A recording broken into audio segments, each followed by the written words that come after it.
Hello student, स्वागत है आपका आईसीटी वर्चुअल क्लासेस में। मैं हूं कविता, आपकी साइंस टीचर। उम्मीद करती हूँ आप सभी अच्छे होंगे और स्वस्थ होंगे। तो क्लास हम यहाँ पर कंटिन्यू करेंगे अपना क्वेश्चन पेपर। जैसे कि आप जानते हैं कि हम 2020 का क्वेश्चन पेपर यहाँ पर सॉल्व कर रहे हैं। ठीक है, प्रीवियस लेक्चर में हमने यहाँ पर क्वेश्चन पेपर देखा है, उसमें से हम कुछ क्वेश्चंस को यहाँ पर सॉल्व कर रहे हैं जिसमें हम बायो वाला पोर्शन यहाँ पर सॉल्व करेंगे। ठीक है, हम सिर्फ उन क्वेश्चंस को लेंगे जो बायो वाले पोर्शन से आए हैं। कुछ क्वेश्चंस को आप सॉल्व कर चुके हैं, कुछ क्वेश्चन को हम आज यहाँ पर सॉल्व करेंगे। तो आइए स्टार्ट करते हैं। Yes ma'am. बच्चे नाम बताइए अपना। मुस्कान। मुस्कान, कौन सी क्लास के हैं आप लोग? 10th। 10th के हैं। ठीक है, चलिए अब ये बताइए, आपने क्वेश्चन पेपर चेक किए हैं? जो पुराने क्वेश्चन पेपर है वो आपने देखा? नहीं। नहीं देखा। बच्चे क्यों नहीं देखा?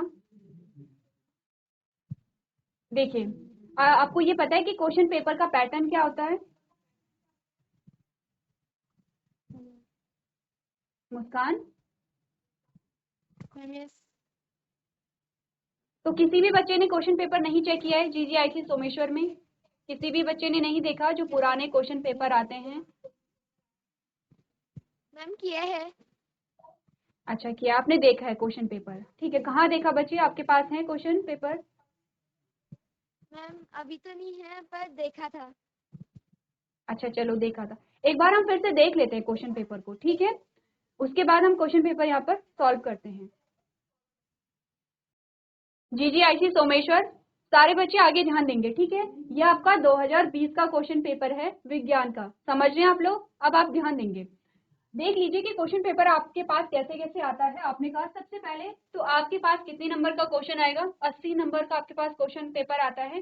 देखिए, इससे पहले हमने जब 2022 और 2023 का क्वेश्चन पेपर सॉल्व किया था, सेम जो चीजें हैं वो हमने वहां पर डिस्कस की थी। ठीक है, आपने कहा कि 80 नंबर का आपके पास क्वेश्चन पेपर आता है। कितने घंटे का टाइम होगा? 3 घंटे का आपके पास टाइम होता है।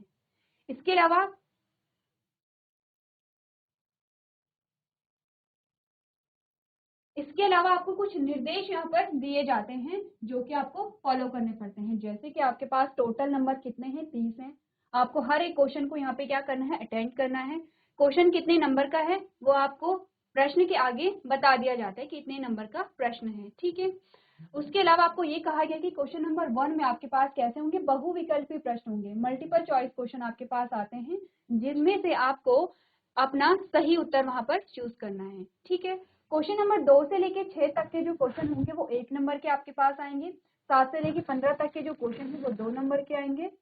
16 से लेके 24 तक के जो क्वेश्चन होंगे वो 3 नंबर के आपके पास आते हैं। और 25 से लेके 30 नंबर तक 30 तक के जो क्वेश्चन होंगे वो आपके पास 4 नंबर के आते हैं। ठीक है, अब आपको सबसे पहले क्वेश्चन पेपर में पहले यही बता दिया जाता है कि कौन सा क्वेश्चन कितने नंबर का है। इसका सिंपल सा मतलब ये है कि आपको नंबर के अकॉर्डिंग ही अपना आंसर वहां पर लिखना है। ठीक है, समझ रहे हैं आप लोग? अब हम यहाँ पर क्वेश्चन पेपर देख रहे थे। आपने कहा सबसे पहले आपके पास एमसीक्यूज आते हैं और सबसे पहला प्रश्न जो आपके पास आया है वो केमिस्ट्री से आया है। तो हमें करना क्या है? बायो वाले पोर्शन को हमें सॉल्व करना है। ठीक है, इतनी बात समझ लें, हमें बायो वाले पोर्शन को सॉल्व करना है। तो हम देखेंगे पूरे प्रश्न पत्र में कि बायो के कौन कौन से क्वेश्चन हैं, उसके बाद हम उन्हें वहां पर क्या करेंगे? सॉल्व करेंगे। तो एक बार आप देख लीजिए, इस प्रकार से आपका क्वेश्चन पेपर होता है। इस प्रकार से क्वेश्चन पेपर है। ये कुछ निर्देश आपको दिए जाते हैं जो कि आपको पढ़ने जरूरी है। ठीक है, चलिए यहाँ से आपके प्रश्न शुरू होते हैं जिनमें आपके पास बहुविकल्पी प्रश्न आ गए हैं। क्वेश्चन नंबर 1 के अलग अलग खंड हैं। खंड क, ख,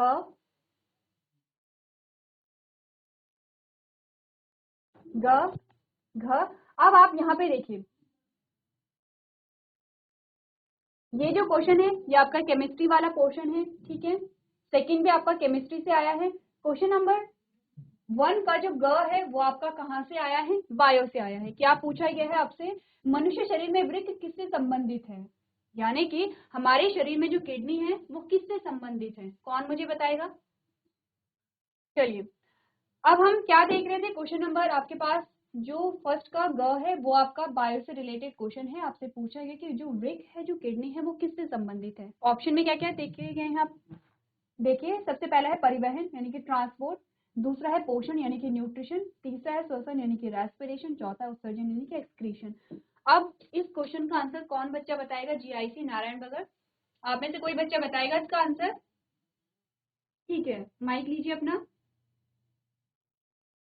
चलिए, तो क्वेश्चन का आंसर हमारे पास क्या आया था? आपने कहा था जो फोर्थ आपका आंसर है उत्सर्जन यानी कि एक्सक्रीशन, वो इस क्वेश्चन का आंसर है। तो ये जो क्वेश्चन है हम सॉल्व कर चुके हैं, ठीक है, प्रीवियस लेक्चर में ये हम क्वेश्चन सॉल्व कर चुके हैं। चलिए, नेक्स्ट आपके पास जो बायो का क्वेश्चन था वो ये था कि किसी पारिस्थितिक तंत्र में जो जीव उत्पादक द्वारा उत्पादित भोजन पर प्रत्यक्ष अथवा परोक्ष रूप से निर्भर रहते हैं वो क्या कहलाते हैं?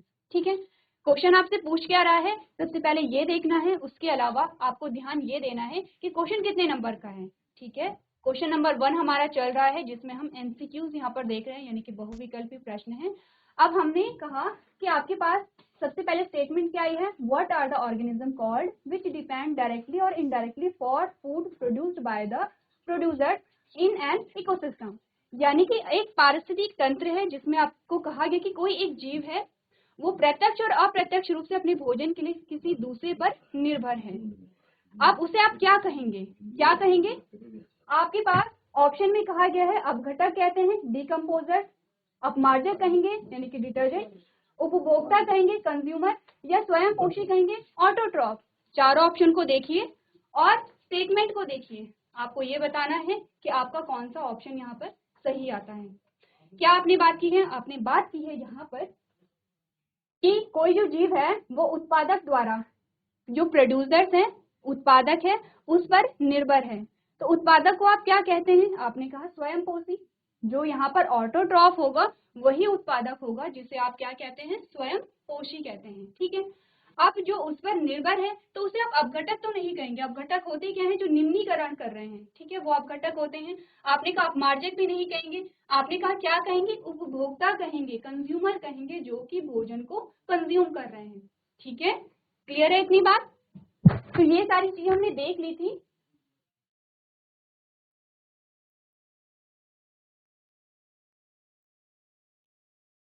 चलिए, क्वेश्चन नंबर 3 आपके पास आया था। क्वेश्चन नंबर 3 में आपसे कहा गया था पुंकेसर एवं स्त्री केसर दोनों युक्त पुष्प क्या कहलाते हैं? कोई एक फूल है आपके पास, उसमें स्त्री केसर भी है, पुंकेसर भी है। अब आपको फूल का डायग्राम आना चाहिए। ठीक है, फूल के डायग्राम हमने बनाए थे जब हमने चैप्टर पढ़ा था। क्या कौन कौन से पार्ट्स होते हैं? आपने कहा सबसे बाहर जो आपको हरे रंग का दिखाई देता है वो था बाह्य दल। उसके बाद आपके पास क्या आया था? दल आया था जिसे आप पेटल्स कह रहे हैं। उसके बाद आपके पास स्टेमेन आया था जिसे आप पुंकेसर कह रहे हैं। उसके बाद आपके पास पिस्टिल आया था जिसे आप स्त्री केसर कह रहे हैं। ठीक है, अब आपको ये बताना है कि वो फूल जिनमें पुंकेसर और स्त्री केसर दोनों भाग होते तो उन्हें क्या कहते हैं? द्विलिंगी कहते हैं। बाइसेक्सुअल फ्लावर जिसे आप कह रहे हैं, द्विलिंगी फूल आप इन्हें कहते हैं। तो इस प्रकार से हम क्वेश्चन को सॉल्व करेंगे। हमारे पास क्वेश्चन नंबर 9 आया था। क्वेश्चन नंबर 9 की हम बात कर रहे थे कि स्वयं पोषी तथा विषम पोषी में अंतर लिखिए, यहाँ की हम बात कर रहे थे। तो क्वेश्चन पेपर आपने देख लिया है, क्वेश्चन कैसे आते हैं। अब जो बायो वाला पोर्शन होगा उसे हम यहाँ पर सॉल्व करेंगे। तो करें स्टार्ट यहाँ पर। चलिए, तो ये हमारे पास डिफरेंस आया था जो कि हम प्रीवियस लेक्चर में कर चुके हैं। सबसे बड़ा डिफरेंस तो यही है कि जो स्वपोषी हैं वो अपने भोजन को स्वयं बना रहे हैं। स्वयं बनाने से मतलब समझते हैं आप लोग? हमने कहा स्वयं बनाने से मतलब है कि अपने भोजन को बनाने के लिए जो कच्ची सामग्री है, जो रॉ मटेरियल है, वो खुद इकट्ठा करेंगे, किसी जीवित पर आश्रित नहीं रहेंगे। जबकि परपोषी कौन होते हैं? हमने कहा मनुष्य परपोषी है क्योंकि हम अपने भोजन के लिए किसी दूसरे पर निर्भर हैं। आप चाहे कच्ची सामग्री लीजिए या फिर आप क्या कीजिए, चाहे फ्रूट को आप डायरेक्टली खा रहे हैं तो आप किस पर निर्भर हैं? या तो प्लांट्स पर निर्भर हैं या एनिमल्स पर निर्भर हैं। ठीक है, इजी क्वेश्चन है, आप लोग कर सकते हैं क्योंकि आप छोटे से पढ़ते चले आ रहे हैं। चलिए, नेक्स्ट आपके पास क्वेश्चन नंबर 10 आया था जिसमें आपसे ये पूछा गया था कि अग्नाशय रस में पाए जाने वाले दो एंजाइम के नाम लिखिए। जो यहाँ पर पैनक्रियाटिक जूस है उसमें कौन कौन से एंजाइम यहाँ पे शामिल होते हैं वो आपको बताना था। ठीक है, अब सबसे पहले तो पैनक्रियास कहाँ पे प्रेजेंट होता है ये आपको ध्यान देना है। पैनक्रियास कहाँ पे होता है? किस बच्चे को पता है? जीआईसी नारायण बगड़, आपको पता है कि पैनक्रियास की लोकेशन कहाँ पे होती है? अग्नाशय जो है, हैंड रेज कीजिए अगर किसी को पता है तो, हैंड रेज करके बता दीजिए। सिर्फ हैंड रेज करना है आपको, हैंड रेज करके बताइए किसे पता है।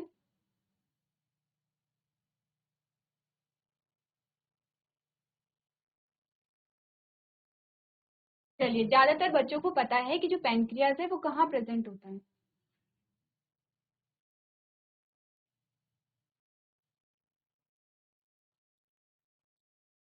ठीक है, तो पैनक्रियाज होता क्या है? अगर आपने डाइजेस्टिव सिस्टम देखा तो डाइजेस्टिव सिस्टम में आपने कहा ये है क्या, फूड पाइप, जिसे आप इसोफिगस कहते हैं या भोजन नली कहते हैं, ये आपका क्या है, स्टमक है। और यहाँ पे आपको एक पत्तीनुमा जो संरचना, जो स्ट्रक्चर दिखाई देता है, उसे आप पैनक्रियाज कहते हैं। ये वाला जो पोर्शन है ये पैनक्रियाज है। ठीक है, ये आपका स्टमक है, अमाशय है, ये आपकी भोजन नली है।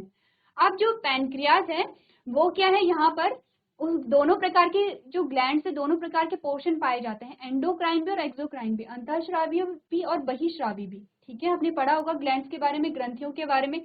जानते हैं आप दोनों प्रकार की ग्रंथियों के बारे में, अंतःस्रावी क्या होती है और बहिस्रावी क्या होती है?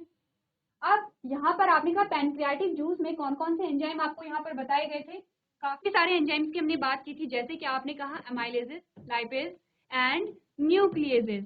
इसके अलावा आपने कहा यहाँ पर कीमोट्रिप्सिन है, कार्बोक्सीपेप्टिडेज है और प्रोकार्बोक्सीपेप्टिडेज है एंड ट्रिप्सिनोजन है। All enzyme serve as a crucial role in digestion. ठीक है, अब आप ये बताइए, क्वेश्चन आपके लिए ये है जीआईसी धारचूला।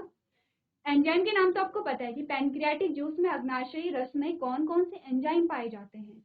ये जो सिक्रीशन है, यहाँ से जो सिक्रीशन निकला है, जो श्रावण निकला है, ये कहाँ जाता है?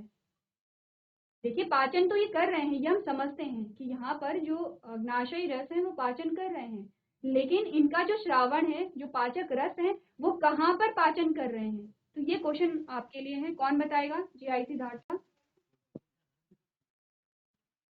माइक लीजिए अपना। मूत्राशय। सबसे पहले नाम बताइए अपना। मैम हेमंत कुमार। हेमंत कुमार। हेमंत, कौन सी क्लास के हैं आप लोग? Ma'am 10th। 10th के, ठीक है। अब ये बताइए, हम कौन सी ईयर का क्वेश्चन पेपर सॉल्व कर रहे हैं? मैम 10 2023। मैम 2020। 2020, 2020 का करें या 2023 का करें? मैम 2020 का। 2020 का करें, ठीक है। अब ये बताइए कि जो यहाँ पर अग्नाशय है, अग्नाशय से क्या निकले, अग्नाशयी रस निकले। तो जब अग्नाशय से अग्नाशयी रस निकलते हैं तो वो कहाँ जाते हैं, पाचन कहाँ पर करेंगे वो? मैम गुर्दाशय में। कोई और बच्चा आंसर देना चाहेगा? दीपक धामी। ठीक है बच्चे, आप बैठिए। और कोई आंसर नहीं देगा? आते हैं। नाम बताइए पहले अपना, नाम क्या है आपका? दीपक सिंह धामी। दीपक, सिंह धामी। ठीक है दीपक, गुड मॉर्निंग।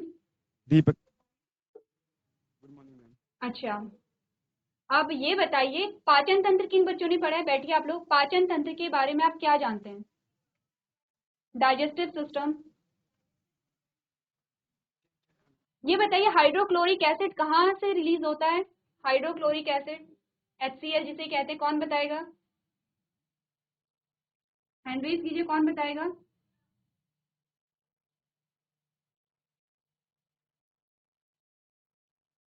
जो फ्रंट में बच्चे बैठे हैं, बच्चे माइक लीजिए अपना, माइक लीजिए।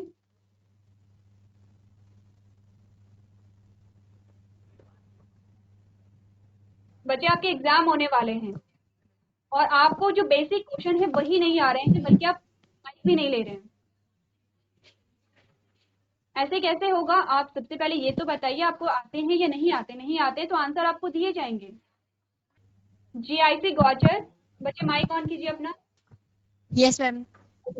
Good morning, ma'am. I am Uttam from class 9th, GIC Gochar. बच्चे, अपना नाम फिर से बताइए, एक बार रिपीट कीजिए। Ma'am, good morning, ma'am. I am Uttam from class 9th, GIC Gochar. Okay, good morning उत्तम। अब ये बताइए, कौन सी क्लास में हैं आप लोग? Ma'am, 9th class. 9th class में आप लोग, अच्छा ठीक है। ये बताइए, आप डाइजेशन के बारे में क्या जानते हैं? What is digestion?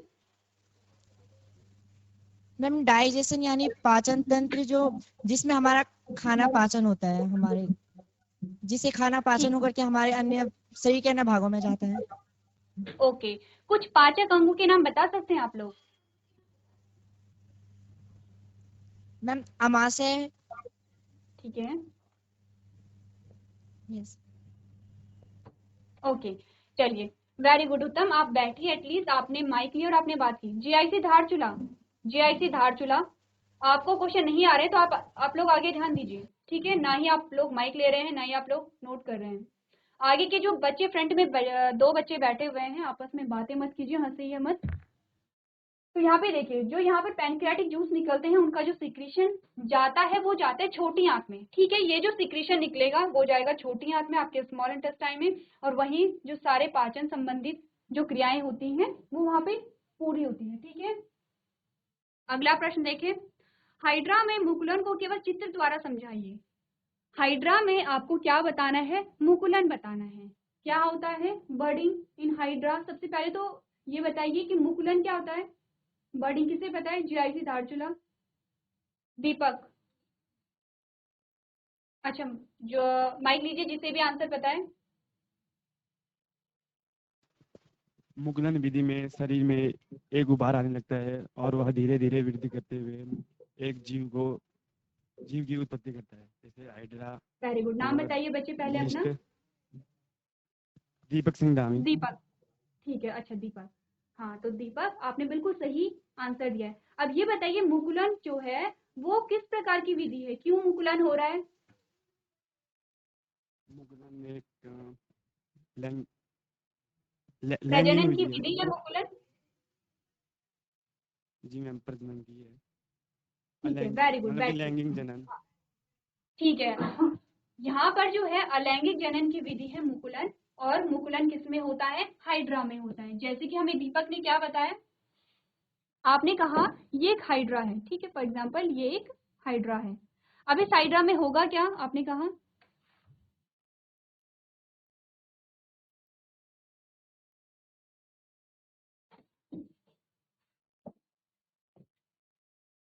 ये एक हाइड्रा था। इस हाइड्रा के शरीर में कहीं उभार आने लगते हैं, जिसे हम क्या कहते हैं? बर्ड कहते हैं। इस प्रकार से उभार आने लगा, ठीक है? जिसे आपने क्या कहा? बर्ड कहा। अब धीरे धीरे क्या होगा इस बर्ड में? विकास होगा, और यहाँ पे नई बर्ड, यहाँ पे जो नया हाइड्रा है वो बनने लगेगा, ठीक है? नया हाइड्रा बनने लगा, और फोर्थ स्टेप में आपने क्या देखा? ये तो है पेरेंट हाइड्रा, और ये है बेबी हाइड्रा। सिंपल सी बात है, ये है आपके पास मुकुलन, ठीक है? क्लियर है इतनी बात? सारे बच्चे कर लेंगे। चलिए, अब आपसे पूछा गया क्वेश्चन नंबर 19, 3 नंबर का प्रश्न आपके पास आता है कि प्रकाश की दिशा में पादप की अनुक्रिया होती है, चित्र द्वारा समझाइए। Plant response in the direction of light, explain with figure. क्या होता है? आपने देखा होगा कुछ कुछ ऐसे पौधे होते हैं जो कि प्रकाश, जैसे सूर्य का प्रकाश आता है उसी की ओर क्या करते हैं? गति करते हैं। जैसे कि अगर सूर्य का प्रकाश यहाँ से आया तो उनकी जो गति है वो इस प्रकार से हो जाती है, फिर सूर्य धीरे धीरे इधर की ओर बढ़ा तो उनकी गति ऐसे हो जाती है। आपने सूर्यमुखी, जो सूरजमुखी का आपने पौधा देखा है, कुछ इसी प्रकार की गति पाई जाती है। तो जो सूरजमुखी का जो फूल है उसकी जो डायरेक्शन है वो सन के अकॉर्डिंग चेंज होती रहती है इस प्रकार से। तो आपको यही बताना है कि प्रकाश की दिशा में पादप की जो अनुक्रिया होती है वो क्या होती है? सबसे पहले तो ये बताइए और उन्हें चित्र द्वारा समझाइए। आंसर में आपसे क्या कहा गया है? Photoperiodism, phototropism is the plants response in the direction of light. क्या कहते हैं? फोटोट्रॉपिज्म कहते हैं।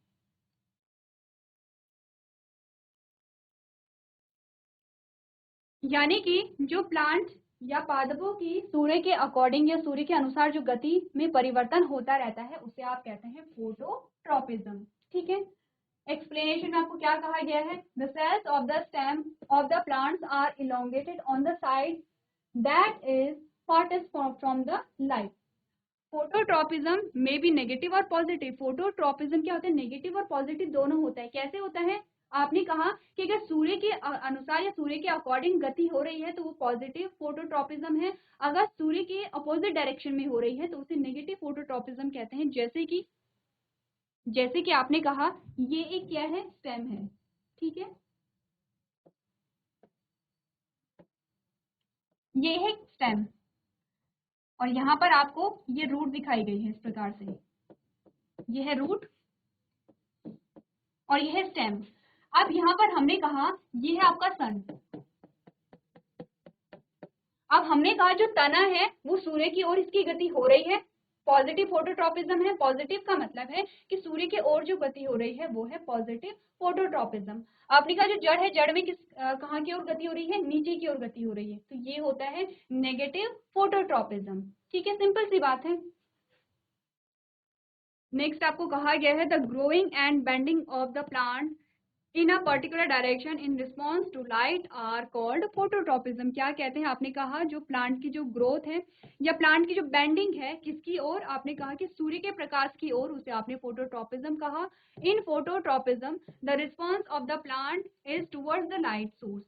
पॉजिटिव फोटोट्रॉपिज्म में क्या होगा, जो प्लांट की ग्रोथ होगी या जो प्लांट की गति होगी वो सूर्य की ओर होगी। ठीक है, चाहे आपने कहा कि सूरजमुखी का फूल इस प्रकार से सूर्य की ओर घूमा, चाहे आपने कहा कि तने की जो वृद्धि है वो सूर्य की ओर इस प्रकार से हुई है, दोनों ही क्या है, पॉजिटिव फोटोट्रॉपिज्म है।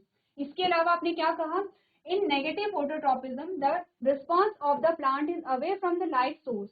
नेगेटिव फोटोट्रॉपिज्म में क्या होता है कि जो प्लांट है, जो पौधा है, उसकी वृद्धि सूर्य के जस्ट अपोजिट यानी कि जस्ट जो डिफरेंट डायरेक्शन है वहां पर होगी। जैसे कि जड़, आपने कहा सूर्य ऊपर है तो जड़ों की जो वृद्धि है वो नीचे की ओर हुई है, तो आपने क्या कहा, इसे नेगेटिव फोटोट्रॉपिज्म कहा।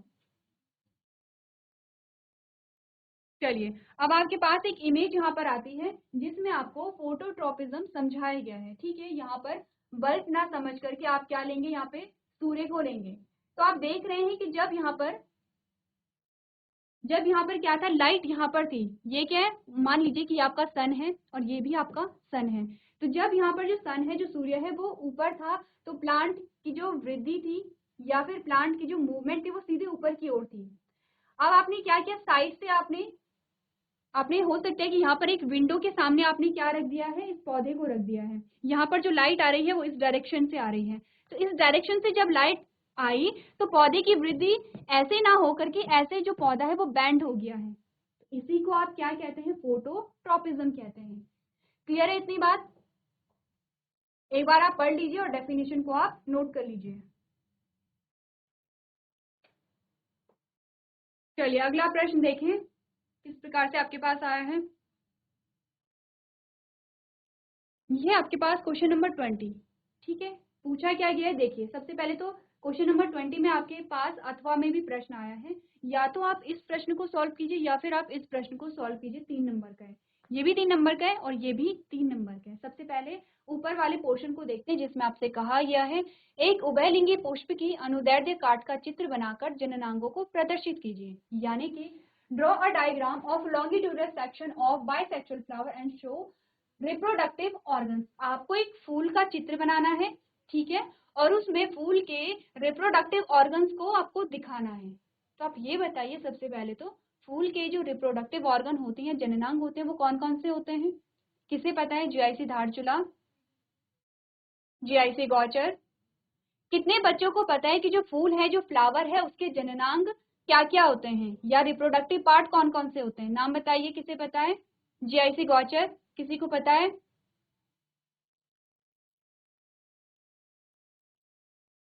जीआईसी धारचूला,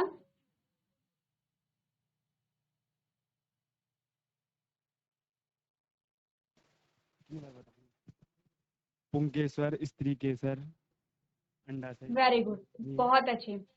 तो जीआईसी धारचूला, पूरी क्लास में सिर्फ दीपक को आंसर आते हैं और कोई पढ़ाई नहीं कर रहे हैं? चलिए दीपक, वेरी गुड, आपने अच्छे आंसर दिए, बैठिए।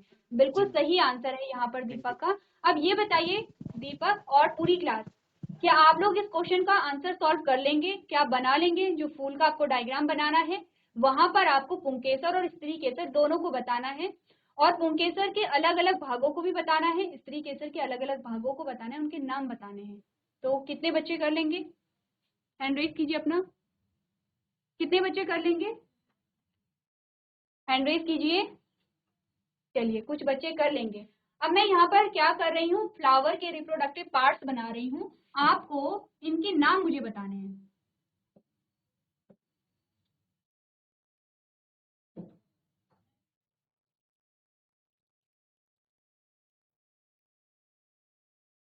चलिए सबसे पहले बात करेंगे इमेज ए की और इमेज बी की। कौन मुझे बताएगा? दीपक के अलावा कोई आंसर देना चाहेगा? मैं यहाँ पर एक तो आपको इसका नाम बताना है, एक इसका नाम बताना है। इस वाली इमेज में आपको इसका नाम बताना है, इसका बताना है और इसका बताना है। बताइए कौन इसे पूरा करेगा? जीआईसी धारचूला में दीपक के अलावा कोई इसे पूरा करेगा?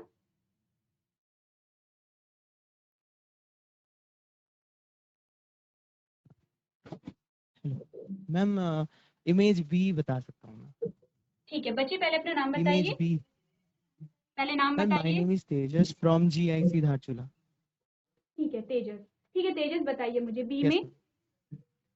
ठीक है मैम ये जो पहले वाला है मैम उसको वर्तिकाग्र कहते हैं।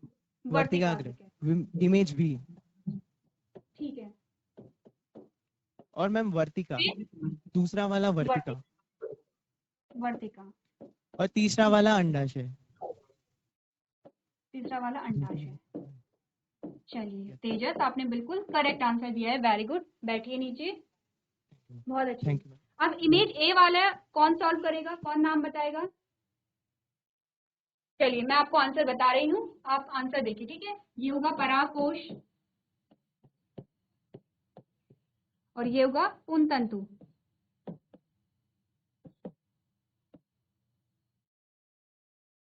ठीक है, तो आपको क्या करना है, इसी प्रकार से अपना आंसर देना है। ये आपके पास आता है फ्लावर का डायग्राम। इसमें आप सारे पार्ट देखिए कौन कौन से पार्ट हैं और आप किस प्रकार से अपना आंसर यहाँ पर लिखेंगे। ठीक है, इजी है, डिफिकल्ट नहीं था कुछ भी नहीं। तो चलिए जितने भी क्वेश्चन हमने यहाँ पर डिस्कस किए हैं, आप घर जाके एक बार फिर से उन क्वेश्चंस को देखेंगे। जो क्वेश्चन आपको नहीं आए हैं उन टॉपिक को फिर से एक बार पढ़ के देखेंगे। ठीक है, तो आज के सेशन में हम इतना ही करेंगे। अभी तक क्लास में बने रहने के लिए आपका धन्यवाद।